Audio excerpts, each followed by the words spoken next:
Next up will be Cindy Gaskell. I'm not entirely sure. Thank you. Thank you so much. Thank you. Okay, hello? Can you hear me? Hi, I'm Cindy Gaskell, SD7. Thank you so much to this committee and all your hard work. I'm testifying on planks 303, the Alamo, and 305 monuments. Regarding plank 303, the Alamo, this plank needs updated wording to bring it up to date with current issues, such as the cenotaph restoration. We worked hard and, saved the cenotaph, but we want to add the word restoration in there. The left's ongoing attempt to denigrate and discount the Alamo, which they continually say is a myth. There's books, pick up any newspaper and you can read about all the untruths that are being spread. And then finally, the disgusting and disrespectful policy that's current of allowing modern-day mini funerals where families can actually scatter the ashes of their deceased loved ones at the Alamo. Yes, modern mini funerals are actually happening on Alamo grounds with modern cremated remains. On Section 305, monuments, I've added language to include artwork and sculptures in addition to only protecting monuments. This last legislative session, I testified against a woke bill, House Bill 1186, which was an attempt by the left to remove paintings and artwork from the Capitol building in Austin. Thankfully, that bill failed. Whether it's the Alamo, museums, future museums, or the removal of artwork and monuments, the left is trying very hard to denigrate our history, and we must take a stand, or we'll end up with a woke Alamo after the Alamo plan is complete, and also a liberal version of Texas history. So please don't mess with Texas. I've emailed this to you guys. I've kind of cut it back, so I just want to give you one more copy. Thank you for your time. Thank you, Ms. Gaskell. Erica Michelle Best, and then Christina Drury.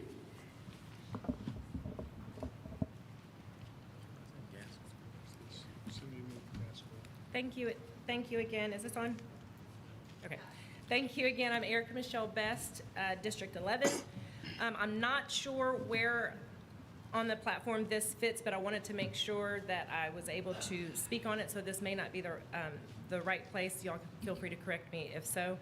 I, again, am a homeschooling mom of 3 and a homeowner with a deep interest and passion in our ability to be self-sufficient and grow food and produce, raise and keep chickens and fowls, etc.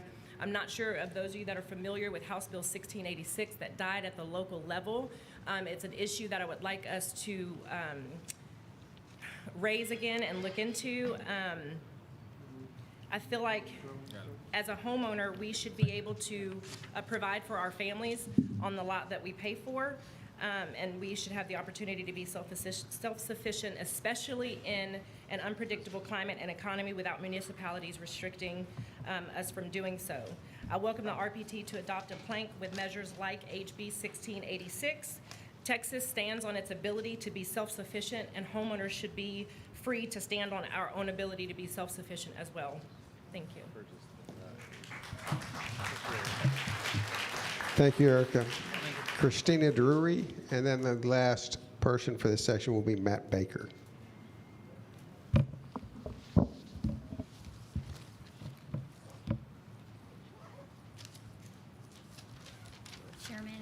Chairman and committee members, my name is Christina Drury. I'm from SD1. Thank you, Jesus, that we are in a room full of people that proclaim that the Bible and the Constitution are the pillar stones of our political belief system. In this time, aren't you proud to be a Republican? I know in my soul that I'm on the right side of this battle. Article 1, Section 2 of the Texas Constitution says all political power is inherent in the people, and all free governments are founded on their authority and instituted for their benefit. The faith of the people of Texas stands pledged to the preservation of a Republican form of government, and subject to this limitation only, they have at all times the inalienable right to alter, reform, or abolish their government in such a manner as they think expedient. This plank, the state sovereignty plank, the referendum that we're asking for a vote, it's nothing more than asking for a vote. It's not in support of independence. It's not against independence. It's in support of the right of the people to decide our political destiny. What this plank is for is to say that we as Republicans, unlike the other party in Texas, believe in the constitutional right of the people of Texas under Article 1, Section 2 to have a vote on this issue and determine our political future. Biden economics, rapid inflation, border crisis, abortion, Green New Deal, a culture war. I'm pretty sure that we can all agree that given this set of circumstances that didn't just start in the Biden administration, it's been going on for a long time. At a minimum, it warrants upholding Article 1, Section 2, and giving the people of Texas the right to express their political will about our political future. Anyone who opposes this plank is against the Constitution. Unlike the Democrats, Republicans care what the Bill of Rights says. Republicans care about our inalienable rights. This is just asking for a vote. And the last time I checked, the Republicans were the ones to uphold the right to vote as sacred. Thank you, Ms. Drury.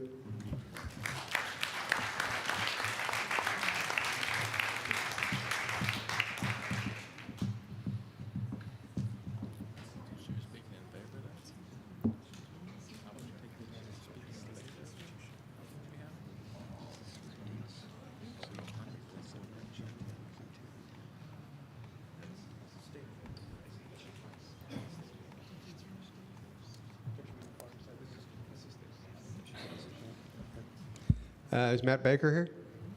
We'll be here for national defense. If that's what Okay. Zbigniew Wojcik? And that will be our final person for the State Affairs section. SD 25, my name is Zbigniew Wojcik. We should treat all the people the same way. We had already the examples with the abortion. People who are unborn are simply murdered. There is the problem with the election integrity. We don't have the same as the Republicans because the elections are falsified. They are not treated the same way.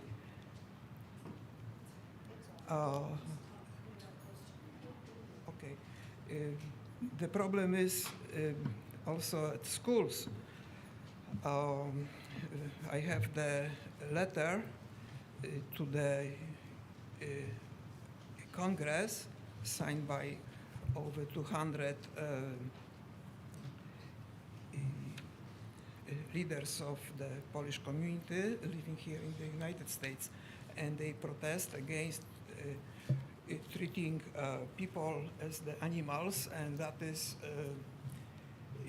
taught in the schools. So there is a book in the curriculum of the schools here in America where, for instance, Poles are presented as the pigs, and the Jews, for instance, they are treated as the mouse. There are the comparisons, and this is simply the evidence that that should not happen. We have the examples from the history when the people were not treated as the humans, and there were a lot of simply problems. We know that from the Second World War. So I have here the evidence, the letter signed by over 200 leaders from the Polish community, including 6 here living in Texas. And my name is number 7 here, also protesting. And I would like to present this. Thank you. Thank you for your testimony.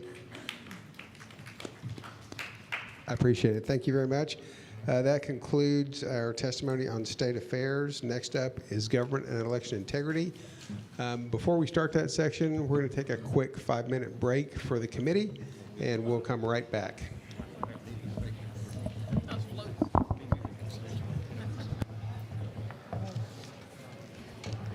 Oh, please, more blood covenant. I didn't recognize it. As soon as you said that, I'm like, oh God, I hope, yeah, it is.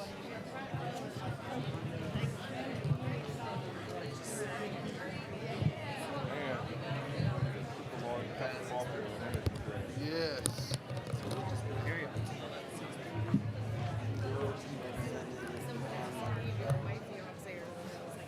Do they have Red Bull somewhere? What's that? Do they have Red Bull somewhere? I didn't see Red Bull. I've seen some monsters downstairs. Oh, geez, if I have a monster, I'll be bouncing off the freaking wall. I can do like one of those little cans of Red Bull. I got to go through the sugar-free. The sugar is like, I can have one of those and not. I've already had 2 monsters. Yeah, oh, geez. How are you able to sit still? I eat 4 of them, Oh, okay. but 2's my max. Otherwise, my wife would really get on my ass. Oh, yeah. My wife has banned me from academia interviews. I already have congenital high blood pressure, for which I stay medicated for, but on occasion I'll take a little Red Bull, and just because it's under the threshold that causes me a problem. If I have a monster,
to V or A to Z election security plank.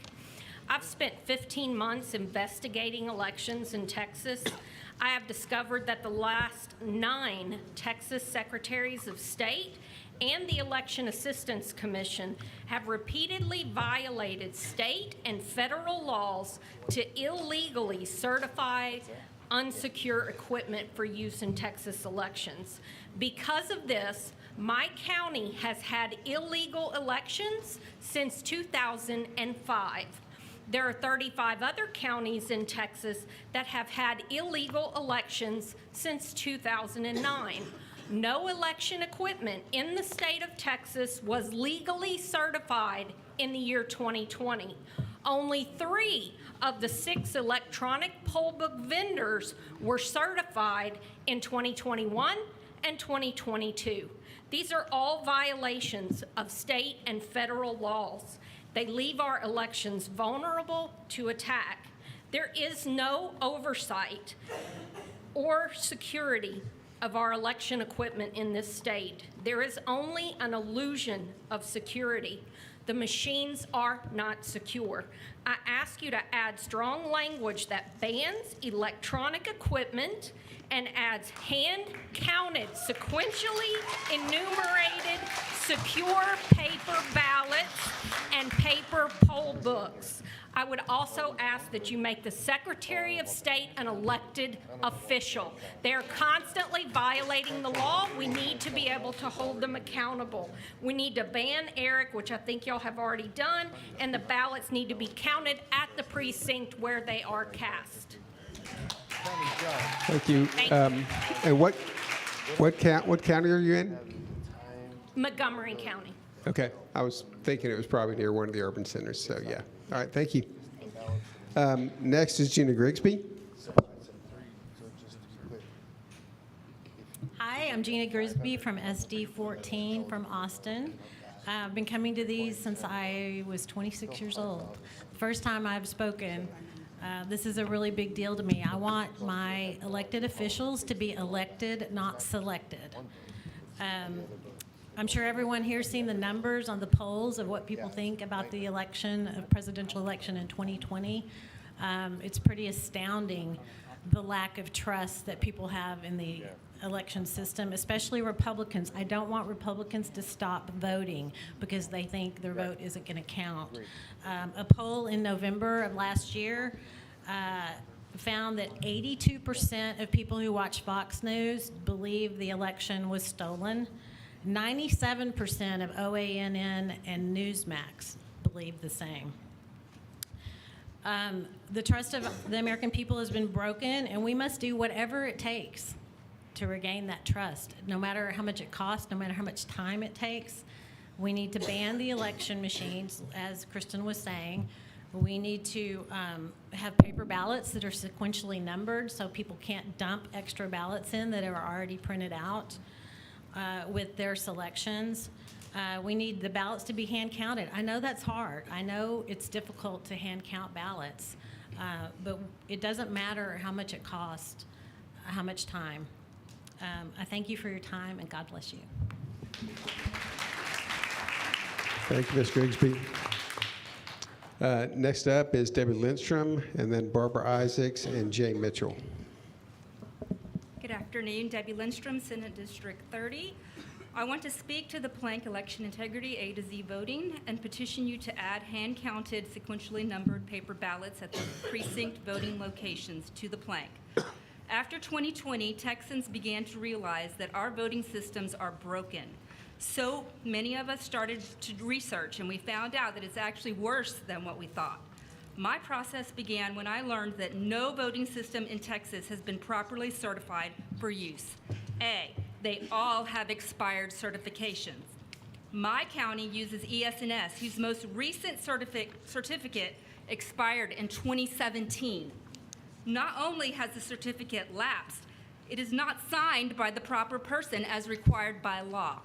These machines are unlawful. So I looked further, and I found that in all 254 counties in Texas during the latest primary in March, not one county's reconciled numbers matched the Secretary of State's final number. Some gained voters, but most lost. Why? Not only that, but there have been voters added to to the county voter list, and some subtracted from the county voter list by the Secretary of State's site.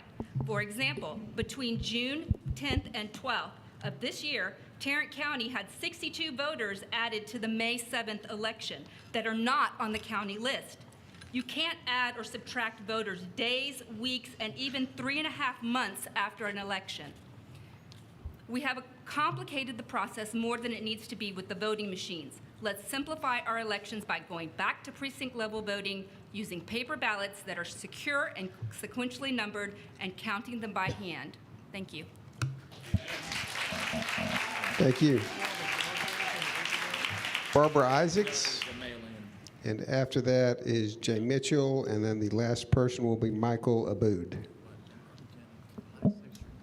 Hello, I'm Barbara Isaacs, delegate in SD8, and I think that we're all clear on the problem with the machines having a lot of problems, because obviously these can be hacked very easily in multiple ways. I think we all understand that. What I don't understand is, what are we going to do about it? Because if we're not going to have a legislative session this year, if Abbott's not going to call for a special legislative session, then that puts it in the hands of the county commissioners, because they do have the legal right to remove these machines from each county in the state of Texas right now without us waiting. Is there any way we could put some kind of verbiage inside these resolutions to make these county commissioners do their jobs? Because I invited them, many of them, to meetings showing them the actual data from these cyber security experts that I actually flew in from across country for them to see the data, and they refused to come to the meeting. So I think a lot of them don't even want to see it, because then they know that they'll have to be held accountable. So I'm wondering if there is some sort of language we can put in there to make these commissioners do their jobs. Thirdly, what we do need to do is we need to somehow give Attorney General Paxton his license back so that he can actually prosecute these election fraud people that are committing election fraud. So that item has been added to the platform. Okay, good. Because these are languages that need to be added. Can we do anything about the commissioners not doing their jobs, the county commissioners? I don't know. Because they're refused. I will tell you, I ran into a lady today that I talked to from Hardin County, that's down by Beaumont. They already have paper ballots in place. They've had it for 3 years, and they said it works beautifully. It works beautifully. All right, thank you for your testimony, Ms. Isaacs. Mr. Gephardt, did you have a comment you want to add? Yeah, I just wanted to let people know that we did add a malfeasance plank in there. So any officials who do not fulfill the duties of their office, we've added a plank in there to hold them accountable. Yep, with prosecution. And I thought I remembered, I don't know who is out in Lubbock, but didn't you guys use paper ballots for the primary? I don't know who's got Lubbock in their SD. Oh, did you guys use paper ballots for the primary? I thought I remembered seeing something about that.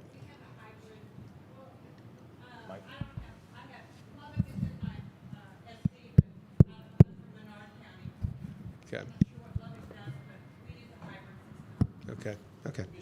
Mr. Chair, to answer your question, I saw a news report that they voted to do that, and then they decided not to after and backed out. Okay. All right. Thank you. Okay.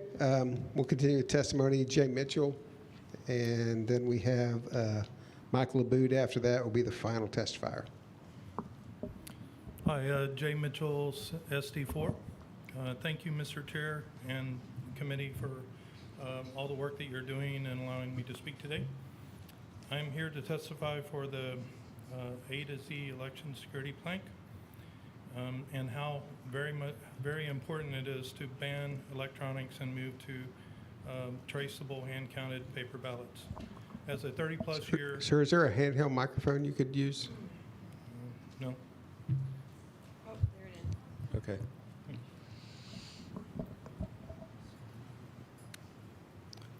Okay, as a 30-year IT technology professional, I'll tell you that there's no way to ensure the security of electronic equipment. Attacks are constant and relentless. No matter what you think, everyone has been targeted. TVs, refrigerators, cars, cell phones, computers, everything has that ability. Election equipment is no different. Technology exists way beyond what you think you know. Military tech is insane.